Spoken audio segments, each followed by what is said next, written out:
오늘 우리에게 주시는 하나님의 말씀은 마태복음 6장 9절로 13절까지의 말씀입니다. 마태복음 6장 9절로 13절까지의 말씀입니다.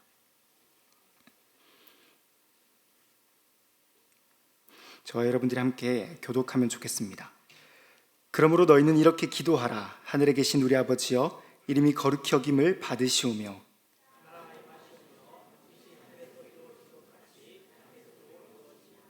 오늘 우리에게 이러한 양식을 주시옵고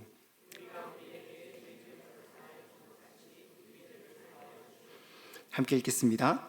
우리를 시험에 들게 하지 마시옵고 다만 악에서 구하시옵소서. 나라와 권세와 영광이 아버지께 영원히 있사옵나이다. 아멘. 우리는 하이델베르크 요리문답 이제 마지막 주차를 남겨두고 있습니다. 52주차로 접어들면서 이제는 다음 주부터는 새로운 주제 혹은 새로운 본문으로 수요기도에서 여러분들과 함께 말씀을 나눌 텐데요. 참 짧으면 짧고 또 길면 긴 귀한 시간이었습니다. 보통 우리가 책을 다 읽으면은 이 책거리라는 것을 하지 않습니까? 그런데 저희는 하이델베르크를 책거리를 할 수 없기 때문에 하나님께 영광을 올려드리는 마음으로 박수를 하며 책거리를 하면 좋겠습니다. 하나님 감사합니다. 하이델베르크 1년간의 짧은 시간을 함께 다루었습니다. 그렇게 해서 우리는 하이델베르크의 마지막 주간을 살펴보려고 합니다. 127문 그리고 128문, 129문만을 남겨두고 있습니다. 우리 이것을 함께 읽으면 좋겠는데요. 네, PPT요? 네, 감사합니다. 여러분들이 질문을 하시고 제가 답을 해보겠습니다. 시작. 우리를 시험에 들지 말게 하옵시며 다만 악에서 구하옵소서로 이러한 간구입니다. 우리 자신만으로는 너무나 연약하여 우리는 한순간도 스스로 설 수 없사오며 우리의 불구대천의 원수인 마귀와 세상과 우리의 육신은 끊임없이 우리를 공격하나이다. 그러므로 우리 주의 성령의 힘으로 우리를 친히 붙드시고 강하게 하셔서 우리가 이 영적 전쟁에서 패하여 거꾸러지지 않고 마침내 완전한 승리를 얻을 때까지 우리의 원수에 대해 항상 굳세게 대항하게 하시옵소서. 아멘. 그 다음 질문입니다. 시작. 나라와 권세와 영광이 아버지께 영원히 있사옵니다로 이러한 간구입니다. 주님은 우리의 왕이시고 만물에 대한 권세를 가진 분으로서 우리에게 모든 좋은 것을 주기 원하시며 또한 주실 수 있는 분이시기 때문에 우리는 이 모든 것을 주님께 구하옵니다. 이로써 우리가 아니라 주님의 거룩한 이름이 영원히 영광을 받으시옵소서. 아멘. 다음 질문입니다. 시작. 아멘은 참되고 확실하다는 뜻입니다. 내가 하나님께 이런 것들을 소원하는 심정보다도 더 확실하게 하나님께서는 내 기도를 들으십니다. 아멘. 그 이후에 하이델베르크를 다시 한번 다룰 수 있을까는 잘 모르겠지만 여러분들을 위해서 책 몇 가지를 소개하면 좋겠다는 생각을 했습니다. 성약 출판사에서 나오는 하이델베르크 요리문답을 한번 구매해서 읽어보시면 좋겠습니다. 그리고 CH 북스에서 나오는 자카리아스 우르시누스라는 신학자가 하이델베르크 요리문답 해설서를 작성한 게 있는데요. 여러분들이 이 하이델베르크를 다음에도 공부를 하고 싶다면 이 두 권의 책을 여러분들께 추천해 드립니다. 오늘 우리는 주기도문을 다룹니다. 이 주기도문에서는 이정기 목사의 예수님의 기도학교라는 책이랑 또 박영동 교수님의 밥짐으로 사는 나라라는 이 두 책을 여러분들께 추천해 드리고 싶습니다. 설교를 준비하면서 계속해서 이렇게 책을 이렇게 읽으면서 이제는 더 많은 책을 읽어야 되는데 끝나버리고 책을 덮어버리게 되더라고요. 저는 이 네 권의 책을. 그러면서 마음이 참 미묘했습니다. 함께 이 하이델베르크를 끝낸다라는 마음이 좀 감회가 새롭게 느껴지기도 하더라고요. 주기도를 우리 함께 다루겠습니다. 주기도는 주께서 가르쳐 주신 기도라는 말입니다. 예수님께서 가르쳐 주신 기도죠. 몇 주에 걸쳐서 우리는 이 주기도의 특징을 짧게 정리해 보면은 다음과 같습니다. 먼저 주님께서는 우리에게 기도하는 방법을 알려주셨다라는 것입니다. 우리가 읽은 이 본문의 앞절에는 마태복음 6장 5절, 7절, 9절에는 이렇게 기록되어 있습니다. 또 너희는 기도할 때 외식하는 자와 같이 하지 말라. 또 기도할 때 이방인과 같이 중언부언하지 말라. 그러므로 너희는 이렇게 기도하라 라고 예수님께서 말씀하십니다. 당시에는 기도가 중요했습니다. 하지만 유대인은 외식하는 기도를 했고 이방인은 중언부언하며 말을 많이 하는 기도를 했다라는 것입니다. 그래서 주께서는 그들의 잘못된 기도를 지적하신 것입니다. 우리도 크게 다르지 않습니다. 한국 교회만큼 기도를 많이 하는 교회는 없습니다. 한국 교회처럼 매일 새벽 기도를 하는 교회는 흔치 않죠. 하지만 또 그만큼 많이 싸우고 분쟁하는 교회도 없습니다. 슬픈 현실이지만 그렇습니다. 이 말은 우리가 원인을 생각해 본다면 우리가 기도를 열심히 하지 않기 때문에 일어나는 일이 아니라 기도를 잘못하고 있기 때문이라고 생각할 수 있습니다. 그래서 우리는 예수님께서 하신 말씀, 너희는 이렇게 기도하라 라고 하신 말씀을 다시 귀 기울여 들어야 한다는 것입니다. 두 번째 특징은 이렇습니다. 주님께서는 하나님과 우리에 대한 기도를 말씀하셨다는 것입니다. 주기도는 총 6가지의 간구로 이루어져 있습니다. 우리 주기도문을 다시 한 번 더 살펴보면요, 당신의 이름이 거룩히 여김을 받으시며 당신의 나라가 임하시고 당신의 뜻이 하늘에서 이루어진 것 같이 땅에서도 이루어지다. 이렇게 해서 당신을 말하는 이 하나님에 관한 기도를 하고 있고요. 또 네 번째로 시작되는 우리에게 일용할 양식을 주시고 우리의 죄를 사하여 주시고 우리를 시험과 악에서 구원하소서라고 말을 하는 이런 우리의 기도를 하고 있다라고 우리는 알 수 있습니다. 우리는 기도할 때 그 내용을 면밀하게 살펴보면은 내 기도를 할 때가 참 많다는 것을 알게 됩니다. 내 소원과 내 욕망을 이루려는 기도로 말이죠. 하지만 주기도문은 하나님에 대한 기도와 우리라고 하는 이 공동체에 대한 기도를 가르쳐 줍니다. 다시 말해서 언제나 기도하는 사람은 자신의 기도에 교회와 이웃을 포함해야 한다라는 것이죠. 그래서 우리는 이 우리의 기도 중에 마지막 우리를 시험에 들게 하지 마시오며 다만 악에서 구하옵소서를 살펴보려고 합니다. 그리고 간단하게 하나님을 찬양하는 송영, 나라와 권세와 영광이 영원히 아버지께 있사옵니다, 이것과 또 아멘까지를 한번 다루어 볼까 합니다.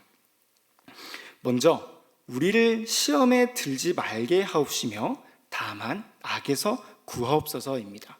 우리 이거를 다시 한 번 더 같이 읽으면 좋겠는데요. 시작.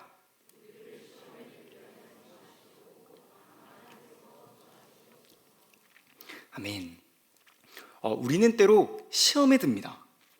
시험은 우리를 힘들게 하고 때로는 우리를 좌절시키죠. 성경에서도 시험에 관해서 말합니다. 그런데 시험에는 크게 두 가지로 우리가 생각할 수 있습니다. 먼저는 하나님의 시험과 둘째로는 마귀의 시험입니다. 하나님의 시험은 믿음을 입증하고 신앙을 단련하는 시험입니다. 하나님의 선한 목적이 담겨 있죠. 아브라함이 모리아산에서 받은 시험을 생각할 수 있습니다. 제가 어느 성도님과 신방을 하다가 하나님의 시험이 너무 가혹하다라는 우리 선생님의 말을 들은 적이 있습니다. 아브라함의 시험처럼요. 나는 자기의 자녀를 아브라함처럼 번제단에 올려놓을 수는 없을 것 같습니다 라고 진솔하고도 또 솔직하게 말을 하더라고요. 저는 그런 정직한 고백에 좀 놀랐습니다. 그리고 크게는 공감이 갔어요. 그러면서도 하나님의 시험을 다시 설명할 필요가 있다라는 생각을 했습니다. 여러분들도 한번 들어보십시오. 우리는 때로는 하나님의 시험이 가혹하게 느껴질 수도 있습니다. 하지만 하나님께서는 선한 목적으로 우리를 시험하신다라는 것입니다. 우리를 괴롭히게 하기 위함이 아니라 우리를 보호하기 위함으로 말입니다. 성경은 하나님 외에 다른 곳에 소망을 둔다면 도리어 우리가 위험해진다라고 말을 합니다. 우리가 돈에 소망을 두었다면 돈이 없어질 때 우리는 좌절하게 되고, 가족과 친구의 소망을 둔다면 그것이 사라졌을 때 우리는 좌절한다는 것이죠. 하나님 외에 다른 것에 소망을 둔다 해도 그 어떤 것에서도 영원하지 않기 때문에 우리는 그곳에서 그 구원과 평안을 누릴 수가 없습니다. 이에 대해서 팀 켈러 목사님은 다음과 같은 예화로 하나님의 시험을 설명합니다. 한번 들어보십시오. 한 나무꾼이 있었습니다. 그는 어느 지역의 나무를 패려고 자리를 잡았습니다. 그런데 그가 나무를 패려고 하자 새 한 마리가 집을 짓고 있는 것을 보게 됩니다. 나무꾼은 새를 생각하는 마음으로 도끼 등으로 나무를 쳐서 흔들었습니다. 그러자 새는 빈혈이 일어나는 것처럼 머리와 몸을 흔들고서는 말합니다. 나는 이 나무에는 집을 지을 수 없을 것 같아. 그래서 새는 옆에 있는 나무로 옮겨 다시 집을 짓기 시작합니다. 나무꾼은 말합니다. 안 돼. 나도 그 나무를 자를 거란 말이야. 여기에 있는 나무 모두를 자를 거야. 그래서 나무꾼은 새가 떠나갈 때까지 나무를 쿵쿵쿵 하고 두드립니다. 새는 다시 옆으로 이동합니다. 나무꾼은 쇠를 쉬지 않고 따라다니며 괴롭게 했습니다. 마침내 그 새가 든든한 반석 위에 집을 지을 때까지 말입니다. 여러분 보이십니까? 하나님이 왜 그토록 우리의 삶을 흔들어 놓는지를 말입니다. 아브라함은 이삭을 자신의 구원과 안전으로 삼았다면 그는 흔들리는 나무에 집을 지으는 것처럼 안전하지 않았을 것입니다. 그렇게 하나님은 이삭이 아니라 하나님을 신뢰하고 의지할 수 있도록 하나님께서는 시험하신 것입니다. 오직 하나님만이 나의 반석이시요 나의 안전이라고 말할 때까지 말입니다. 그렇게 하나님은 우리를 시험하십니다. 하지만 반대로 마귀의 시험이 있습니다. 이 시험은 우리를 죄에 빠뜨리게 하는 시험입니다. 야고보서를 보면은 하나님은 친히 아무도 시험하지 않는다라고 말을 하는데 이것은 죄를 빠뜨리는 시험을 하지 않는다라는 말입니다. 마귀의 유혹은 이렇습니다.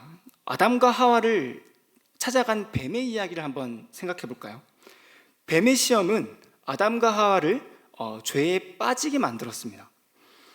이렇게 말합니다. 선악과를 먹지 말라고 한 하나님의 명령은 잘못됐어. 너희가 하나님처럼 될까 봐 하나님은 선악과를 먹지 말라고 하신 거야.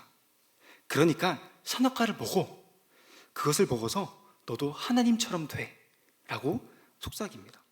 그러자 아담과 하와는 선악과를 먹어버리고 죄를 짓고 맙니다. 그런 죄의 결과로 하나님과의 관계가 끊어진 것이죠. 마귀는 이렇게 시험을 합니다. 죄에 빠져서 하나님과 관계를 단절시키는 것처럼 말입니다. 우리는 이 시험을 어떻게 이겨낼 수 있을까요? 우리는 이 시험을 어떻게 바라보아야 합니까? 제가 여러분들께 드리고 싶은 말씀은 첫 번째로는 시험을 구분할 줄 알아야 된다는 것입니다. 이것이 하나님의 시험인지 마귀의 시험인지 말입니다. 그리고 그 시험에 따라서 기도해야 한다고 말씀드리고 싶습니다. 만약 내게 닥친 시험이 죄를 짓게 만들고 하나님과 멀어지게 만든다면 그 시험에 넘어가지 않기를 기도해야 할 것입니다. 하지만 반대로 만약 그것이 하나님의 시험이라면 오히려 더욱더 하나님을 신뢰하고 어려운 상황 가운데서도 하나님을 믿으며 인내할 수 있도록 기도해야 할 것입니다. 사랑하는 성도 여러분, 시험이라는 것은 우리의 삶에서 끊이지 않을 것입니다. 아마도 주님이 오시는 날까지 우리의 시험은 멈추지 않을 것입니다. 하지만 우리가 능히 시험을 감당하고 이길 수 있는 이유는 그리스도께서 모든 시험을 이기셨기 때문입니다. 히브리서 2장 18절엔 이런 말씀이 있습니다. 그가 시험을 받아 고난을 당하셨은즉 시험 받는 자들을 능히 도우실 수 있느니라. 아멘. 여러분 이 사실을 믿으시기를 바랍니다. 주께서 모든 시험을 이기셨기 때문에 시험 받는 저와 여러분들을 능히 도우실 수 있습니다. 여러분들이 만약 시험 가운데 있다면 여러분들을 향해 내미시는 그 십자가의 손을 붙잡으시기를 바랍니다. 두 번째로 다만 악에서 구하옵소서입니다. 우리 두 번째로 한번 다시 첫 번째로 읽어볼까요? 우리를 시작. 다만 악에서 구하시옵소서. 아멘. 우리가 설교 처음에 읽은 이 하이델베르크 요리문답을 읽어보면은 이 악에서 구하옵소서를 마귀와 세상과 그리고 우리 육신의 악으로부터 구해달라는 기도를 하는 것을 보게 됩니다. 이들은 어찌나 궁합이 좋은지 번갈아가면서 혹은 연합하면서 우리를 괴롭힙니다. 그런데 제가 주목하고 싶은 부분은 바로 이 우리의 육신입니다. 마귀의 악은 어느 정도 이해가 됩니다. 이 마귀, 이름부터 악하지 않습니까? 그렇습니다. 세상도 어느 정도 이해가 됩니다. 주변을 살펴보더라도 뉴스를 틀어보더라도 이 세상에는 악이 무수히 많다라는 것을 알 수 있습니다. 그런데 이 내 안의 악, 이 육신의 악을 우린 한 번 더 생각해 보자라는 것입니다. 마태복음 본문에서 비추어 볼 때 이 주기도를 드리는 사람, 이 시험과 악에 맞서는 기도를 해야 하는 사람은 누구였을까요? 바로 제자들이었습니다. 그들은 어떤 사람들이었습니까? 죄인들이고 연약한 자들이었습니다. 그들은 악한 사람이었지 결코 선하고 좋은 사람이 아니었습니다. 그래서 주님께서는 이 마귀와 세상과 더불어서 자기 안에 있는 악으로부터 구원해달라고 하나님께 기도하라고 말씀하신 것입니다. 몇 주 전에 이 내 원수를 사랑하라라고 하는 이 본문 말씀으로 우리 함께 교회에서 다룬 적이 있을 것입니다. 저도 같은 본문으로 부서 설교를 한 적이 있는데 그 설교를 하는 가운데 아이들에게 물은 질문이 하나 있었습니다. 주변에 원수가 있는 친구가 있다라면 손을 한번 들어보라고요. 그러자 100명 가까이 되는 아이들 가운데 약 한 60명에서 70명 정도 손을 들더라고요. 그리고 다음 질문으로는 이렇게 질문을 했습니다. 나는 누군가의 원수입니다 라고 생각을 한다면 손을 한번 들어보라고요. 혹은 누군가의 원수였던 적이 있다면 손을 한번 들어보라고 질문을 해봤습니다. 그러자 100명 중에 약 한 20명체만큼 손을 들지 않더라고요. 신기하죠? 그 주변의 원수들은 다 어디 갔을까요? 이렇게 솔직한 아이들 덕분에 저는 이 예화를 준비할 수 있었습니다. 여러분, 우리는 내 밖의 원수와 악에 대해서는 쉽게 이해하고 인지를 하지만서도 내 안의 원수됨과 악에 대해서는 잘 생각하지 못합니다. 그래서 주기도를 드리는 사람은 이 마귀와 세상의 악을 생각하면서도 동시에 자신의 악을 생각해야 한다라고 주께서는 말씀하십니다. 우리는 주기도를 통해 내 안에 있는 악과 내 안에 있는 죄를 볼 수 있어야 됩니다. 그러면 어떤 일이 일어나는지 아십니까? 죄를 엄격하게 바라보면서도 동시에 죄인을 쉽게 정죄하지 않는다라는 것입니다. 왜냐하면 그가 저지른 그 죄가 내 안에도 있기 때문입니다. 그렇게 내 마음은 겸손해지고 내 마음은 오히려 하나님께 기도하게 됩니다.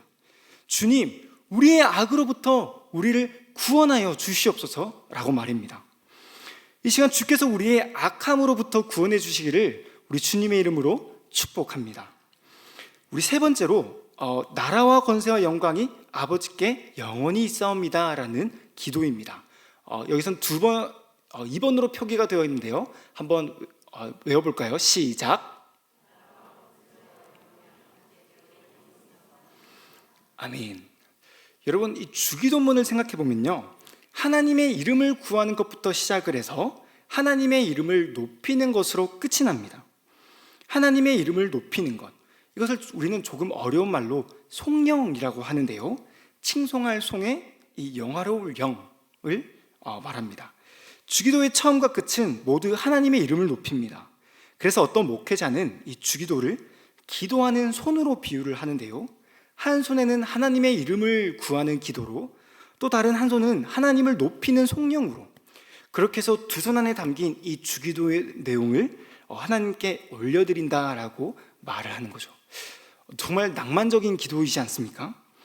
송영의 내용을 하나씩 살펴보면 이렇습니다. 먼저 나라가 하나님께 있다라는 말입니다. 주기도를 배울 당시에는 이 로마 제국이 굉장히 강대했습니다. 그 당시 로마는 모든 나라를 아래로 보았죠.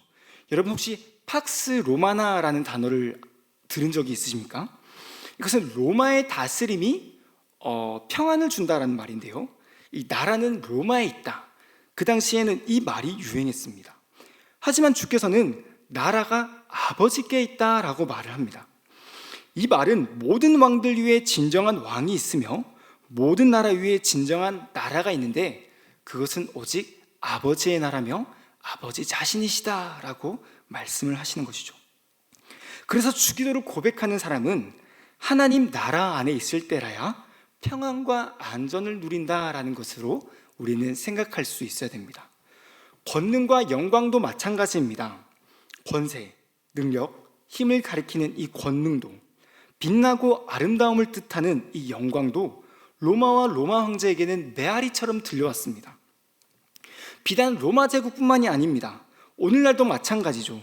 우리는 이 땅을 살아가면서 수많은 트로피와 왕관, 수많은 메달과 성적과 계급을 만들며 서로의 영광을 추켜 세우고 있습니다. 하지만 하나님 나라의 백성은 이렇게 고백해야 한다는 것을 주기도는 말합니다. 권능은 아버지께 있다. 영광은 아버지께 있다라고요. 우리는 가장 찬란하고 빛나는 영광은 오직 주님께만 어울린다라는 것을 이 주기도를 통해 배울 수 있어야 됩니다. 우리 마지막으로 이 아멘인데요. 자, 우리 마지막 아멘을 한번 외쳐볼까요? 시작. 아멘. 네. 너무 짧은 나머지 이 물을 마실 시간도 없었습니다. 아멘입니다. 이 아멘은 참되고 확실하다는 말을 가리킵니다. 그대로 된다라는 말을 하는 거죠. 하나님께서는 나의 마음과 느낌보다 더 확실하고 신실하게 우리의 기도를 들으신다라고 말씀합니다. 그렇게 아멘은 우리의 믿음이자 고백이기도 하면서도 동시에 하나님의 약속입니다. 신실한 약속이죠. 우리가 지금까지 어떤 기도를 했습니까? 하나님, 우리에게 일용할 양식을 주시옵소서. 하나님, 우리의 죄를 사하여 주시옵소서. 시험과 악으로부터 구해 주시옵소서라고 기도했습니다. 그런데 이것을 우리가 조금 더 생각해 보면은 다른 말로 이런 말입니다. 우리는 예수님을 믿더라도 굶주릴 때가 있으며, 우리는 예수님을 믿더라도 죄로 인해 고통당할 때가 있으며, 우리는 예수님을 믿더라도 시험에 빠질 때가 있다라고요. 그리고 우리는 이렇게 기도합니다. 나라와 권세와 영광이 영원히 아버지께 있습니다라고요. 이 말은 때로는 다른 말로 생각해 보면은 나라가 빼앗긴 것처럼 느껴질 때가 있고, 권세와 영광이 사라져 보일 때가 있다라는 말입니다. 심지어 하나님을 잃은 것처럼 애통하고 비루한 모습으로 좌절할 때가 있다라는 것을 우리는 알 수 있습니다. 하지만 그럴 때 주께서는 아멘으로 기도를 마치라고 말씀합니다. 아멘으로 외치라고 말씀합니다. 왜냐하면 주기도의 내용처럼 오직 아버지 하나님께서 나라와 권세와 영광을 다 가지셨기 때문입니다. 주님이 세상을 가지셨기 때문에 세상의 문제 또한 주님의 것입니다. 주님이 나를 가지셨기 때문에 나의 문제 또한 주님의 것입니다. 그렇기 때문에 나는 내 삶의 문제를 주님께 맡기고 주님 안에서 기도하겠습니다. 어떻게 해요? 아멘으로요. 아멘은 바로 이런 고백입니다. 우리 고린도후서 1장 20절을 보면은 이런 말씀이 있습니다. 우리 함께 읽으면 좋겠는데요. 하나님의 약속은 시작. 하나님의 약속은 얼마든지 그리스도 안에서 예가 되니 그런즉 그로 말미암아 우리가 아멘하여 하나님께 영광을 돌리게 되느니라. 아멘. 여러분, 이것이 우리의 약속인 줄 믿습니다. 주님은 이 땅에 오심으로써 구약에 있는 모든 말씀과 약속을 성취하심으로써 아멘이 되셨습니다. 그리고 주님은 종말에 다시 오심으로써 성경의 모든 말씀과 소망에 대한 아멘이 될 것입니다. 그분 안에서 우리가 기도하고 간구하는 그 모든 것들은요, 말씀에서 일어난 약속과 같이 더불어서 우리에게는 아멘이 된다라는 것입니다. 사랑하는 성도 여러분, 그분 앞에서 아멘 하십시오. 하나님이 나의 기도를 들으셨고 응답하셨다라는 그 아멘을 외치시기를 바랍니다. 우리 주님께서는 여러분들의 기도 가운데 아멘만을 외치시기를 기다리십니다. 그렇게 우리는 주님 앞에서 아멘하며 우리의 주기도를 마칠 수가 있어야 됩니다. 우리 주님께서 여러분들의 기도 가운데 아멘이 들려지기를 그토록 기다리고 기다리십니다. 이것이 바로 주기도의 의미입니다.